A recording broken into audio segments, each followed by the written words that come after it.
देश में कोरोना का कहर जारी है। सबसे बुरा हाल महाराष्ट्र का है। महाराष्ट्र ने कोरोना के पिछले सारे रिकॉर्ड तोड़ दिए हैं। जहां एक दिन में 63,000 से ज्यादा नए केस सामने आए हैं, वहीं 349 लोगों की मौत हुई है। मुंबई में 24 घंटे के अंदर 9,989 केस सामने आए हैं, वहीं 58 मौत दर्ज की गई हैं। नागपुर में 24 घंटे में 63 लोगों की मौत हुई है। इसी बीच महाराष्ट्र में दोबारा लॉकडाउन के संकेत हैं। टास्क फोर्स के साथ बैठक में लॉकडाउन लगाने को लेकर चर्चा हुई।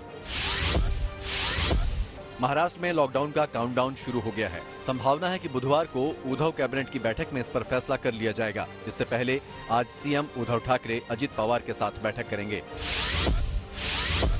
कल भी महाराष्ट्र में लॉकडाउन की अटकलें लगती रहीं। सर्वदलीय बैठक में सीएम उद्धव ठाकरे ने इसके संकेत दिए। उन्होंने कहा कि कुछ रोज की सख्त पाबंदियां लगानी होंगी। महाराष्ट्र में जिस रफ्तार से केस बढ़ रहे हैं, उससे लगता है कि जल्द ही केस 1 लाख का आंकड़ा पार कर सकते हैं। कोरोना के कुल मरीजों में 49% अकेले महाराष्ट्र में हैं। उद्धव सरकार वैक्सीन की कमी की बात भी कर रही है। उसका कहना है कि आबादी के हिसाब से उसे वैक्सीन नहीं मिल रही है, जबकि केंद्र सरकार नाकामी छिपाने का आरोप लगा रही है। दिल्ली में भी कोरोना का कहर जारी है। जहां एक दिन में 10,000 से ज्यादा नए मामले सामने आए हैं, तो वहीं 48 लोगों की मौत हुई है। ये 14 दिसंबर के बाद एक दिन में सबसे ज्यादा मौत का आंकड़ा है। राजधानी में 5,500 से ज्यादा कंटेनमेंट जोन हो चुके हैं। इसके अलावा 5,705 हॉटस्पॉट्स का आंकड़ा पहुंच चुका है। कोरोना सक्रिय मरीजों की संख्या 34,341 तक पहुंच गई है। कोरोना वायरस ने यूपी में पिछले सारे रिकॉर्ड तोड़ दिए हैं। प्रदेश में पिछले 24 घंटे में कोरोना संक्रमण के रिकॉर्ड 15,353 नए मामले सामने आए। इसके साथ ही प्रदेश में कोरोना महामारी के कुल एक्टिव मामलों की संख्या बढ़कर 71,241 हो गई। सबसे बुरा हाल राजधानी लखनऊ का है, जहां करीब 4,500 नए केस सामने आए हैं। हालातों को देखते हुए राज्यपाल आनंदीबेन ने मीटिंग बुलाई है। बिहार में कोरोना ने पैर पसारना शुरू कर दिया है। पिछले 24 घंटे में राज्य में 3,756 कोरोना के नए केस सामने आए हैं। वहीं राजधानी पटना में 1,382 नए केस मिले। तमिलनाडु में भी कोरोना की रफ्तार तेज हो गई है। यहां पिछले 24 घंटे में 6,618 कोरोना संक्रमण के नए मामले सामने आए हैं, तो वहीं कोरोना संक्रमण से 22 लोगों की मौत हो गई। वहीं चेन्नई में पिछले 24 घंटे में 2,124 संक्रमण के नए मामले सामने आए हैं। उत्तराखंड में कुंभ आयोजन के बीच कोरोना के डराने वाले आंकड़े सामने आए हैं। यहां पिछले 24 घंटे में 1,333 संक्रमण के नए केस सामने आए हैं, तो वहीं 8 लोगों की मौत हो गई। कुंभ में बड़ी संख्या में श्रद्धालुओं की भीड़ ने राज्य सरकार की टेंशन बढ़ा दी है। हर की पौड़ी पर उमड़ी श्रद्धालुओं की भीड़ में कोविड गाइडलाइन की जमकर धज्जियां उड़ाई जा रही हैं। उत्तर प्रदेश के कौशाम्बी में नवोदय विद्यालय के 41 बच्चे कोरोना पॉजिटिव पाए गए। इनके साथ ही खाना बनाने वाला मेड भी कोरोना से संक्रमित हो गया। स्वास्थ्य विभाग की टीम जांच कर रही है। सभी को स्कूलों में क्वारंटीन किया गया है। कोरोना के चलते द्वारका के जगत मंदिर में भी भक्तों के प्रवेश पर प्रतिबंध लगा दिया गया है। द्वारकाधीश मंदिर 12 से 30 अप्रैल तक बंद रहेगा।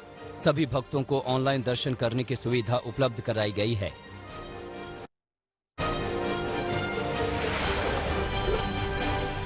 कुछ दूसरे राज्यों में भी कोरोना तेजी से फैल रहा है। चुनाव वाले राज्य बंगाल में भी खतरा बढ़ रहा है।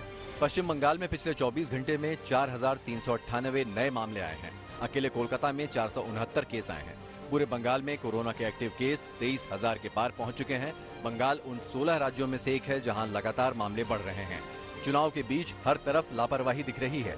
लंबे लंबे रोड शो और लगातार रैलियां हो रही हैं। मध्य प्रदेश की राजधानी भोपाल में लगातार बढ़ते कोरोना संक्रमण को देखते हुए इंदौर की तरह लॉकडाउन बढ़ सकता है। इसको लेकर आपदा प्रबंधन समिति की बैठक में फैसला लिया जा सकता है। उधर पन्ना के सभी नगरीय क्षेत्रों में 15 अप्रैल सुबह 6 बजे तक, गुना, अनूपपुर, मंडला के सभी नगरीय क्षेत्रों और देवास शहर में 19 अप्रैल की सुबह 6 बजे तक लॉकडाउन बढ़ा दिया गया है। एमपी में कल 5,939 नए मामले सामने आए हैं और 24 लोगों की मौत दर्ज हुई है। राजस्थान में कोरोना से होने वाली मौत के मामले में कल सारे रिकॉर्ड टूट गए। एक दिन में 20 लोगों की मौत हुई। गुजरात में भी हालात खराब हो रहे हैं। कल 5,469 नए मरीज सामने आए और 54 लोगों की मौत हो गई। अहमदाबाद सबसे ज्यादा प्रभावित है, जहां कल 1,500 नए मरीज सामने आए।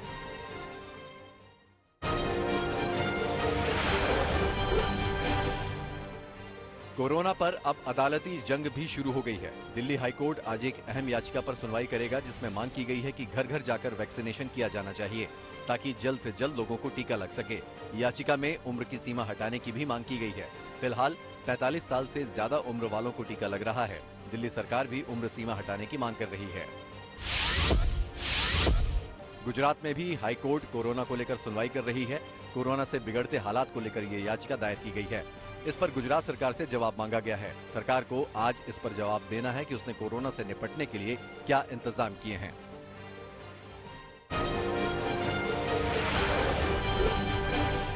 पश्चिम बंगाल में कूच बिहार को लेकर सियासत जारी है।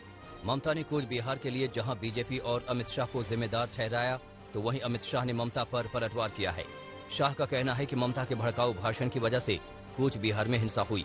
वहीं ममता ने इसे बीजेपी का नरसंहार बताया।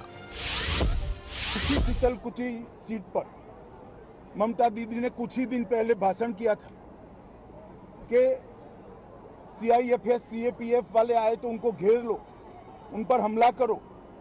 मैं पूछना चाहता हूं ममता दीदी को, एक शार्प सवाल पूछना चाहता हूं कि क्या आपका वो भाषण वो 4 लोगों के मृत्यु के लिए जिम्मेदार नहीं है क्या?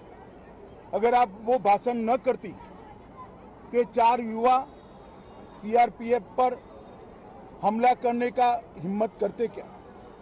आपने उनको उकसाकर एक गोलीबारी का कारण दिया। Incompetent government and incompetent prime minister and incompetent this home minister. Every day they are coming to Bengal to capture. Like, okay, you come, welcome. You appeal the people. Who told you not to do it? Appeal করার লোককে ভালো করে মানুষ যেটা ভালো বুঝবে করবে। তার উপরে ধমকাচ্ছে চমকাচ্ছে, সেন্ট্রাল ফোর্স দিয়ে গুলি করে দিচ্ছে, মানুষ মেরে দিচ্ছে, দিয়ে আবার বলছে ক্লিন চিট দিয়ে দিচ্ছে আত্মরক্ষার জন্য। কে আত্মরক্ষা করবে? कूच बिहार में राजनीतिक दलों पर 78 घंटे की रोक के बाद ममता बनर्जी अब 14 अप्रैल को कूच बिहार जाएंगी। ममता ने कूच बिहार की घटना को लेकर अमित शाह के इस्तीफे की मांग की है, तो वहीं अमित शाह ने जनसभा में कहा कि 2 मई को ममता इस्तीफा देने वाली है।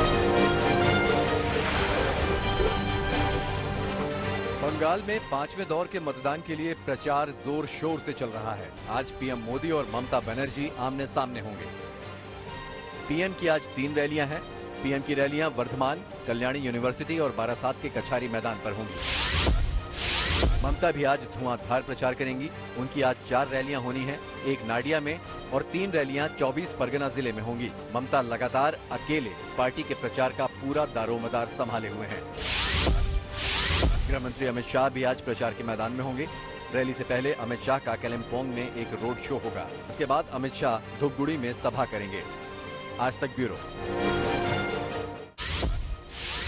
एनसीपी अध्यक्ष शरद पवार ब्रीच कैंडी अस्पताल में भर्ती हैं, जहां आज उनकी गॉल ब्लैडर की बीमारी के लिए एक सर्जरी की जाएगी। कुछ दिनों पहले भी शरद पवार को पेट में दर्द की वजह से मुंबई के ब्रीच कैंडी अस्पताल में भर्ती कराया गया था। उनके गॉल ब्लैडर में स्टोन को निकाल दिया गया था। पवार के पेट में काफी वक्त से दर्द की शिकायत है। जांच रिपोर्ट में पता चला कि उनके गॉल ब्लैडर में समस्या है।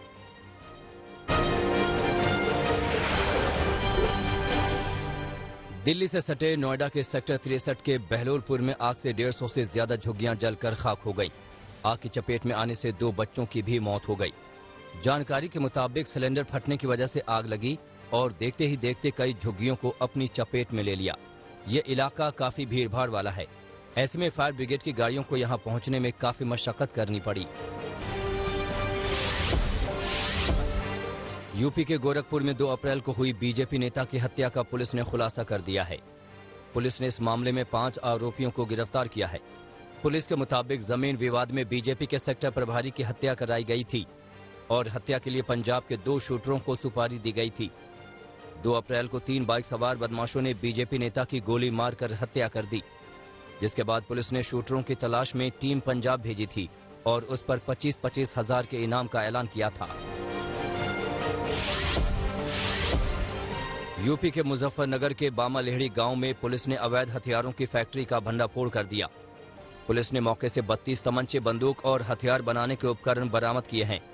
पुलिस ने अवैध हथियार बनाने वाले 2 आरोपियों को भी गिरफ्तार किया है, जो खेत में अवैध हथियारों की फैक्ट्री चला रहे थे। गिरफ्तार आरोपियों पर मुजफ्फरनगर के अलावा भी कई जिलों में मुकदमे दर्ज हैं। मध्य प्रदेश के सतना जिले के बरौंधा इलाके के जंगल में 3 शव मिलने से सनसनी फैल गई। इनमें एक शव 5 साल के बच्चे का, दूसरा महिला और तीसरा किशोर का है। ये तीनों शव 10 दिन पुराने बताए जा रहे हैं। गांव वालों का कहना है कि महिला कुछ दिनों से लापता थी और उसकी गुमशुदगी की रिपोर्ट भी दर्ज कराई गई थी। अब महिला, उसके बच्चे और किशोर का शव मिलने के बाद पुलिस गांव के लोगों से पूछताछ कर पूरे मामले की जांच में जुटी है। मध्य प्रदेश के आगर मालवा के नागदा इलाके में एक शख्स पर चाकू से हमले की वारदात सामने आई है। पूरी घटना पास के घर में लगे सीसीटीवी में कैद हो गई। पुलिस ने बताया कि आरोपी ने घायल व्यक्ति को तांत्रिक और जादू टोना करने वाला समझकर उस पर चाकुओं से हमला कर दिया। गनीमत रही कि उस शख्स को ज्यादा गंभीर चोटें नहीं आईं। पुलिस ने चाकू से हमला करने वाले युवक को गिरफ्तार कर लिया है।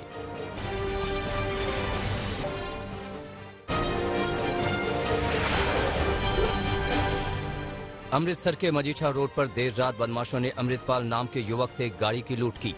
हथियार के बल पर लूट की गई ये वारदात सीसीटीवी कैमरे में कैद हो गई।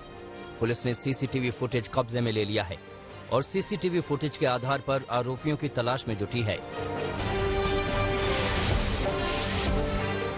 राजस्थान के करौली में पैसे के लेन देन को लेकर 2 पक्षों में खूनी संघर्ष हो गया। मामला सदर थाना क्षेत्र के गुनसेरा गांव का है। इस दौरान झगड़े में दोनों पक्षों के 7 लोग घायल हो गए। घायलों को करौली के अस्पताल में भर्ती कराया गया है। पुलिस केस दर्ज कर मामले की जांच में जुटी है। यूपी के शाहजहांपुर के राजकीय मेडिकल कॉलेज के वार्ड में मरीज की हत्या से हड़कंप मच गया। वार्ड में भर्ती एक मरीज ने ही दूसरे मरीज की हत्या कर दी। बताया जा रहा है कि दोनों के बीच बिस्तर पर लेटने को लेकर विवाद हुआ था। हत्या के बाद मेडिकल कॉलेज में अफरा तफरी मच गई। पुलिस ने हत्या के आरोपी मरीज को गिरफ्तार कर लिया है। वहीं इस पूरे मामले में जिला अधिकारी ने जांच के आदेश दिए हैं। बिहार के कटिहार में शराब पीकर हंगामा कर रहे लोगों ने पुलिस पर हमला बोल दिया। बारसोई थाने के रघुनाथपुर गांव में पुलिस हंगामा कर रहे लोगों को पकड़ने गई थी, लेकिन वहां मौजूद लोगों ने पुलिस पर हमला कर दिया। हमले में एएसआई समेत 3 पुलिस वाले घायल हुए हैं। मौके पर अतिरिक्त पुलिस बल ने पहुंचकर 2 आरोपियों को गिरफ्तार कर लिया।